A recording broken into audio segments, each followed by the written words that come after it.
আজকে রেখে গেলাম, এটাই লাস্ট। এরপর একা একা মায়ের কাছে থাকার কথা ভুলেও মাথায় এনো না, মেহুরানি। এ যেন ওয়ার্নিং, কণ্ঠে অধিকারবোধ। মেহরিনের লাজুক নরম মন গলে পানি। কিছু ভাববে না, নেগেটিভ কিছু ভাবতেও ভালো লাগে না। হোক না, হচ্ছে যখন সব কিছু পজিটিভ। খেয়ে মাত্র ঘুমিয়েছিল ফিজা। বিয়ের শপিং করা নিয়ে ঝামেলা নেই। আব্রাহাম বাইরে থেকে বউয়ের জন্য সব আনিয়েছে, আর আবরাজ বাড়ির সবার জন্য সেদিন আসার সময় শপিং করে এনেছে। মিষ্টিকে নিয়ে আজ সব প্যাকিং ও আনবক্সিং করছে। এরপর দুপুরের খাবার খেয়ে শুয়েছে একটু আগে। চোখ লেগে এসেছিল, তখন ফোনটা বেজে উঠল। ফিজার বড্ড বিরক্ত হলো। ভ্রু জোড়া কুঁচকে ফোন রিসিভ করলো। অচেনা বিদেশি নাম্বার দেখে বিরক্ত চলে গেল। যখন ও প্রান্তের ব্যক্তির কথা বলতে শুরু করলো, ফিজার মুখটা শুকিয়ে এলো। ফ্যাকাশে দেখালো সুশ্রী সুদর্শনা চেহারা। ঠোঁট দুটো তিত্তির করে কাঁপতে লাগলো।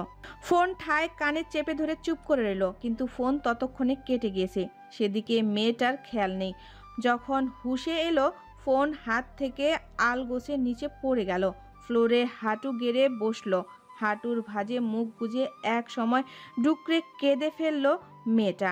নিঃশব্দ সেই কান্না, কোনো আওয়াজ নেই। বুক ফাটা আর্তনাদ যেন, হৃদয় ভাঙার শব্দ যেন শুনতে পাওয়া যায় না। বিশ্বাস ভেঙে যাওয়ার শব্দে যে শুনতে পাওয়া যায় না, তবুও তার হৃদয় শান্ত হতে পারল না। কাঁদতে কাঁদতে পিপাসা পেল, ঠোঁট শুকিয়ে আসে। ঘণ্টাখানেকের সময় অতিবাহিত হওয়ার পর সে চোখের জল মুছে নিল। এরপর ফোনটা হাতে নিয়ে খুব দ্রুত হাতে কিছু খুঁজতে শুরু করলো। ইনস্টাগ্রাম অ্যাপে হন্য হয়ে কিছু খুঁজতে খুঁজতে হয়রান হলো। জুনায়েদ কবির অ্যাকাউন্টটা অনেক খোঁজাখুঁজি করে পেল। গত ১৩ দিনে কোনো পোস্ট স্টোরি আসেনি এই আইডি থেকে। শেষ ঘুরতে গিয়ে যে পিকচার আপলোড করেছে এসবই। ফিজার কপালে ঘাম জমতে শুরু করে। সব মিথ্যা হোক, মন প্রাণ দিয়ে চাইল, হায় মানুষ যা চায় তাই যদি হতো তাহলে এর চেয়ে ভালো আর কি বা হতো। ফিজা তৃষ্ণাছন্ন জি নামের অ্যাকাউন্টটা খুব সহজে পেল। বেশ কিছু পোস্ট জুনায়েদের টিনাকে মেনশন করে রেখেছে। সেখানে গিয়ে বিগত ১৫ দিনে ট্রিনার কোনো আপডেট পেল না। সে তপ্ত শ্বাস ফেলল। সে যা কখনো কল্পনাও করেনি তাই হয়েছে। কিন্তু কেন হলো এমন? সে তো এমন চায়নি। মানুষ যা ভাবে তা কখনোই হয় না, আর যা কখনো কল্পনাও করে না সেটাই হয়। ফিজা ফোনটা রেখে গায়ের ওড়না ঠিক করে জড়িয়ে নিল। তখন বিকেল। চুলগুলো হাতে খোঁপা বেঁধে পানির গ্লাসটা হাতে তুলে নিল। ঢকঢক করে পানি খেলো। পুরো গ্লাস খালি করে তবেই ক্ষান্ত হলো মেয়েটা। আয়নার দিকে নিজের বিধ্বস্ত বিবরণ মলিন চেহারার দিকে তাকিয়ে আটকে উঠল। ভেতর থেকে কেউ যেন বলে উঠল, তোর ভালোবাসায় ভুল ছিল না, কিন্তু যাকে ভালোবেসেছিস সেই মানুষটা ভুল। ফিজা এই কথার সহমত। আপনি আমার বিশ্বাস ভেঙেছেন বলে আমার একটু কষ্ট হচ্ছে না। আমার আফসোস হচ্ছে এটা ভেবে যে আমি আপনার মতো কাউকে ভালোবেসেছি, বিশ্বাস করেছি। ফিজার চোখ দিয়ে তখন জল গড়িয়ে পড়ে না। চোখে মুখে মেয়েটার এক আক্রোশ ঘৃণা। এর দৃষ্টির সঙ্গে পরিচয় হলে আবরাজ খান নিশ্চয়ই দুঃখে মরবে পুরো জিন্দিগি। এটা চায় না ফিজা। ভালোবাসার মানুষটার জন্য নিজের চোখে ঘৃণা কয়জন আনতে পারে? পারে না। ফিজা পারল, তবে চাইল না এত সহজ মানুষটার শাস্তি হয়। কঠিন ভয়ঙ্কর শাস্তি এই মানুষটার প্রাপ্য। অন্ধকার কক্ষে প্রবেশ করে আবরাজের ভ্রুজোড়া কুঁচকে আসে। ঠোঁট কামড়ে ধরে ভাবে, বউ কথায়, রাত অনেক হয়েছে, প্রায় 10টা। নিচে সবাই খাবার খেয়ে বসে আছে, বউ সেখানে নেই, খেতে যায়নি। তাহলে কথায় আছে? আবরাজ গম্ভীর স্বরে ডেকে উঠল, সুগন্ধি ফুল, where are you? Please come baby. দৃষ্টিতে পুরুষটা কেমন অস্থিরতা, কোনো সাড়া নেই বউয়ের। এদিকে ওদিকে দৃষ্টি বুলিয়ে দেওয়ালে সুইচ চেপে লাইট অন করলো। তৎক্ষণাৎ নজর এলো ভেতরের ছোট রুমের দরজা খোলা। আবরাজ কৌতূহল বসে কদম ফেলে সেদিকে। কালো সুজোড়া খটখট শব্দ হয়। দরজায় দাঁড়িয়ে ভেতরের ঘরে উকি মারতেই চোখ জোড়া শীতল হলো। নিষ্পলক দৃষ্টিতে চেয়ে রইল শাড়ি পরা মনোযোগী বউয়ের উন্মুক্ত বাঁকানো কটিদোষে। ফর্সা চিকন আঙ্গুল দিয়ে সেখানে গুজে দিচ্ছে শাড়ি। ভেতর থেকে এলোমেলো হাতে আবরাজ খানের জন্য বউয়ের এতটুকু আবেদনময়ী রূপ যথেষ্ট ছিল। স্থির পাজোড়া চলমান হলো। ভয়াবহ এক ইচ্ছা শক্তি মাথাচাড়া দিয়ে উঠল। চোখের অতলে সব সময়ের মতো গভীর ভালোবাসার প্রকাশ পেল, তবে শব্দ নয়। এই এক রমণী যার জন্য আবরাজ খান সব কিছু ছেড়ে দিল। কিন্তু তা কি কখনো জানবে এই রমণী? জানার চেষ্টা করবে, নাকি মস্ত এক প্রাচীরের আড়ালে থাকা সত্যিকে কখনোই জানতে পারবে না? আবরাজ ফিজার একদম নিকটে দাঁড়িয়ে আছে। ঘনিষ্ঠতা তাদের মধ্যকার দূরত্ব ঘুচিয়ে দিয়েছে। শাড়ির আঁচলে মেয়েটার কাঁধে তুলে নেয়। আয়নায় সুদর্শন পুরুষকে এক পলক দেখে নিল। কালো শার্টের হাতা ফোল্ড করে রাখা, গলায় তখনও টাই ঝুলছে। ইন করে রাখা শার্টটা এলোমেলো হয়েছে কোমরের দিকে, সম্পূর্ণ খোলার অপেক্ষা মাত্র। ফিজা আবরাজের দিকে তাকিয়ে থেকে সেফটি পিন হাতে নিল। আঁচলটা ঠিকঠাক করে সেথায় সেফটি পিন লাগাতে নিলেই আবরাজ ফিজার হাত চেপে ধরল। শীতল স্পর্শে একটু কাঁপন ছড়িয়ে পড়ে রমণীর সর্বাঙ্গে। আবরাজ মুখে কিছু বলে না। কিছু সময় আয়নায় বউয়ের দিকে দৃষ্টি স্থির রেখে সময় নিয়ে স্লো ভয়েসে বলল, লাগিও না, এটা খোলার মতো ধৈর্য আমি পাই না। সুগন্ধি ফুল। ফিজা আবরাজের থেকে হাতটা আচমকায় টান মেরে ছাড়িয়ে নিল। সেফটি পিন আবার আগের স্থানে রেখে শাড়ির স্ট্যান্ডটার দিকে তাকিয়ে বলল, আপনার শাড়ি ভালো লাগে? তোমার লাগে? আপনার লাগে না? শাড়ি তোমার ভালো লাগে আর আমার তোমাকে। আবরাজ ওর উদয়ের আলতো করে হাত ছুঁয়ে দেয়। শাড়ি ভেদ করে মেয়েটার উজ্জ্বল কোমরটা কি আকর্ষণীয় লাগছে।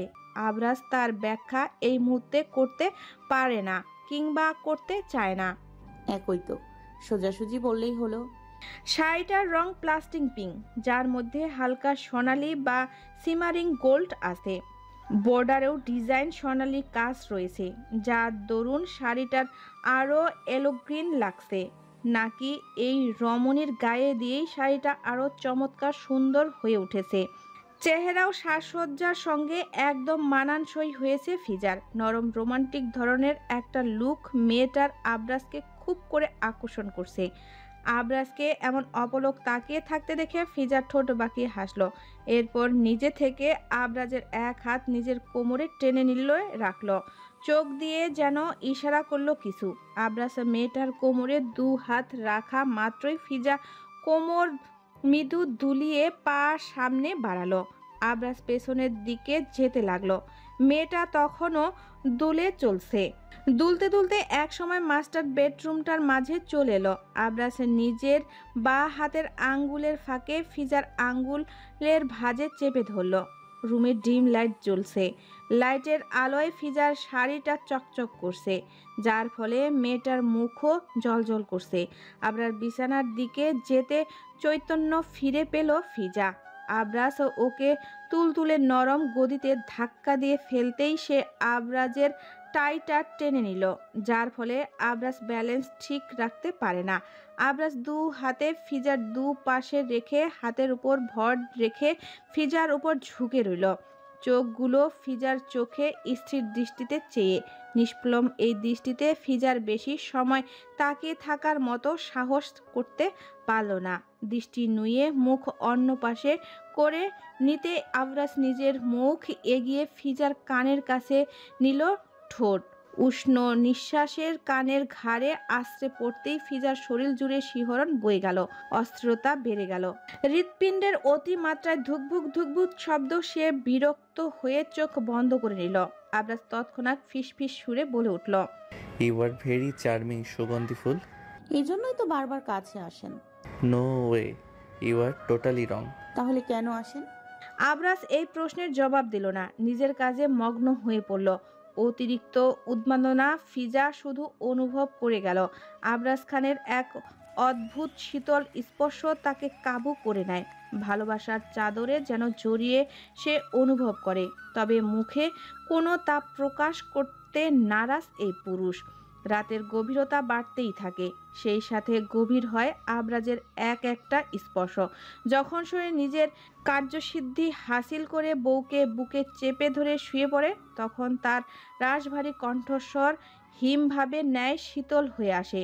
বউয়ের দেহখানা নিজের সঙ্গে সযত্নে আগলে নিয়ে ললাটে আদুরে স্পর্শ দিয়ে বলে, ইউ নো হোয়াট, তোমার মধ্যে আমার সুখ শান্তি বাসা বেঁধেছে। ব্যস্ততায় ভরা এই জীবনে তোমার কাছে এসে আমার সকল ক্লান্তি ঘুচে যায়। সুগন্ধি ফুল। ফিজা চুপ করে শুনে, তার প্রচুর ঘুম পাচ্ছে। সে ঠোঁটের কোণায় হাসি ঝুলিয়ে তন্দায় মজে গেল। আবরা স্তব্ধ শ্বাস ফেলল, বউয়ের কোনো সারা শব্দ না পেয়ে। এরপর হাতের বাঁধন দৃঢ় গভীর করে নিজ চোখ বন্ধ করে নিল। ফিজাদের বাড়ির উঠোনে বেশ জায়গা জুড়ে সেখানেই বরের বাড়ি থেকে আসা অতিথিদের জন্য ডেকোরেশন করা হয়েছে। ব্যাকড্রপে ব্যবহৃত হয়েছে সাদা কাপড় ড্র্যাপিং স্টাইল, যা ভাঁজ করে আর্টিস্টিকভাবে সাজানো। সাদা ড্রেপের মাঝে মাঝে লাল গোলাপ ফুল জুড়ে দেওয়া হয়েছে। পেছনের ব্যাকড্রপে ঝুলছে ওয়ান মাইন্ডেড ক্যালেন্ড স্টাইল লাইট, সোনালি রঙের এবং উজ্জ্বল আলো দিচ্ছে।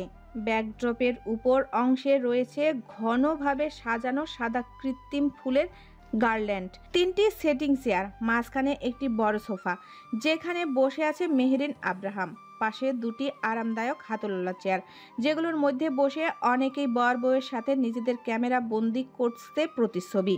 পুরো পরিবেশকে উজ্জ্বল ও রাজকীয় করে তুলছে। স্টেজের সামনের অংশে এবং পাশের টেবিল স্ট্যান্ডের উপর রাখা হয়েছে সাদা ও লাল ফুলের কৃত্রিম গুচ্ছ, যার ফলস্বরূপ ডেকোরেশনের আরও প্রাণবন্ধ নজর কাড়া লাগছে। স্টেজের নিচে 2 কোণায় রাখা হয়েছে সবুজ গাছপাতা সহ ফুলের অ্যারেঞ্জমেন্ট। স্টেজটি উঁচু প্ল্যাটফর্মে তৈরি, সাথে ফ্লোরে বিছানো কার্পেট। পাশে একটি এয়ার কন্ডিশনার রয়েছে, পরিবেশ শীতল করতে তার ব্যবহার। ব্যাকগ্রাউন্ডে একটি অংশ রয়েছে পর্যাপ্ত পর্দা আর সংমিশ্রিত ব্যবহার করে রাজকীয় মার্জিত পরিবেশে তৈরি হয়েছে। মফস্বলের দিকে এমন দারুণ দৃশ্য, আশেপাশে ভিড় জমিয়েছে কিছু বাচ্চা পোলাপান। গার্ডের জন্য তাদের ভেতরে আসা অসম্ভব। আর এত সব নজর করা ডেকোরেশনের স্বয়ং আবরাজ খান নিজে থেকেই এই ডেকোরেশনের ইনস্ট্রাকশন দিয়েছে। তার প্রতিটা কাজেই যেন মেহরিনের একজন বড় ভাইয়ের অভাবটা পূরণ করে দিয়েছে। বাড়ির প্রতিটা কোণায় কোণায় সৌন্দর্য ছুঁয়ে আছে। আবরাজ ফিজার যখন মেহরিনের পাশে এসে বসলো, মেহরিন তখন অনেক বেশি আবেগী হয়ে পড়ল। আবরাজ মেহরিনের মাথায় হাত বুলিয়ে দিল আলতো করে। ফিজার পরনে একটি হালকা নরম ও মৃদু ধাঁচের বেগুনি রঙের শাড়ি, আবরাজ সেই সেম স্যুট পরা। আবরাজ বউবাড়ি থেকে বেরিয়ে পড়ে এদিকে ওদিকে ঘুরে আর চোখে দেখে যাচ্ছে। মূলত ফিজা সকালেই নিজেদের বাড়িতে চলে এসেছিল মেহরিনের ফোন পেয়ে। মেয়েটা একা, কোনো ভাই বোন নেই, একমাত্র বোন বলতে ফিজা। তাই সকালে বোকা শোকা মেহরিন কেঁদে গিয়ে বোনকে ফোন করে নিয়ে এসেছে। মেহরিনের লেহেঙ্গা ধূসর ও বাদামির মাঝামাঝি, আব্রাহামের পাঞ্জাবি সাদা রঙের। বরকনে কি বড় ভাই নাকি ছোট ভাই, অনেক অফিসের স্টাফ এবং ফ্রেন্ড সার্কেল এটা নিয়ে বেশ গুঞ্জন তুলল। বিয়ের আগেই হয়েছে, শুধু ফর্মালিটি মাত্র এটা। ফটোশ্যুট শেষ হতে প্রায় রাত 9টার ঘর ছাড়িয়ে গেল। অতিথি বিদায় নিতে লাগলো ধীরে ধীরে। এক সময় বরের গাড়িও গন্তব্য পথ অনুসরণ করলো। গাড়িতে বসে বোকাশোকা মেহরিন কান্নার আরও জোরে পেল যখন আব্রাহামের লেহেঙ্গা আর ব্লেজারের ফাঁকে উন্মুক্ত উদমে হাত রাখলো। মেয়েটার কান্নার সাথে সাথে স্টপ হয়ে গেল। আব্রাহাম বউকে নিজের দিকে টেনে নিয়ে স্লো ভয়েসে বলল, কাঁদো, অফ করলে কেন? ডোন্ট স্টপ প্লিজ, কাঁদো। মেহরিন অবাক চোখে ফ্যাল ফ্যাল করে তাকাতেই আব্রাহাম বাঁকা হাসলো। বইয়ের কন্দনরত মুখ, তার নিজেকে এত সময় চোর ডাকাত মনে হচ্ছিল। এখন শান্তি লাগছে বেচারার। চোখ বন্ধ করে মেহরিনকে টেনে নিয়ে বুকে মাথা চেপে ধরে সিটে গা এলিয়ে দিয়ে বলল, ওকে, এখন না কেঁদে সব কান্না জমিয়ে রাখো, রাতে আবার কাঁদিও মেহরানি। মেহরিন কান্না ভুলে গেল। তার মুখশ্রী জুড়ে লজ্জা এসে ছুঁয়ে গেল। আব্রাহামের পাঞ্জাবি খামছে ধরে আব্রাহাম ফের বলে উঠল, প্লিজ ডোন্ট পোক মি নাও। কন্ট্রোল হারিয়ে কিছু করে ফেললে পরে কিন্তু দোষারোপ করতে পারবে না। মেহরিন একদম স্তব্ধ হয়ে গেল। নীরবতা তার এখন শ্রেয়। এই পুরুষ দিন কি দিন লাগামহীন, অসভ্য, নির্লজ্জ হচ্ছে। এই সত্যি সে ছাড়া আর কেই বা জানবে। ফিজা মাকে কিছুতেই বোঝাতে পারল না, কেঁদে কেঁদে দুই মেয়ের জন্য হয়রান। নিশ্চয়ই মেহেরিনের অন্য কোথাও বিয়ে হলে ফিজা এখন মায়ের কাছে থাকতো। দু বোনের বিয়ে এক বাড়িতে হয়েছে বলেই তো এখন দুজনকেই একসাথে চলে যেতে হচ্ছে। অগত্যা ইলা বেগম ফিজাকে মহিতা বেগমের কাছে রেখে যাওয়ার জন্য ঠিক করলেন। তবে আবরাজ খান, সে কি মানবে? ফিজা চিন্তায় অস্থির। নিশ্চয়ই আবরাজ কিছুতেই ফিজাকে রেখে যাবে না। ফিজা যখন আবরাজের দিকে তাকিয়ে এসব ভাবছে, আবরাজ গাড়ি থেকে নেমে এসে ফিজার পাশে দাঁড়ালো। মা এবং বাবার উদ্দেশ্যে বলল, রাত অনেক হয়েছে আব্বু, আম্মু যাও। আব্বু গাড়ি সাব্বির ড্রাইভ করবে, মিষ্টি ফাতিহার সাথে আছে। এই কথার অর্থ যেন একদম পরিষ্কার, সে তাদের সাথে যাবে না। ইলা বেগম মৃদু হাসলেন শুধু। মিলন খান শুকনো কাশি দিলেন। এরপর বেআইনের থেকে বিদায় নিয়ে বেরিয়ে গেল। ফিজা লজ্জায় একটু পিছিয়ে ছিল বটে, তবে আবরাজ খান মানুষটা তার জন্য সব করতে পারবে।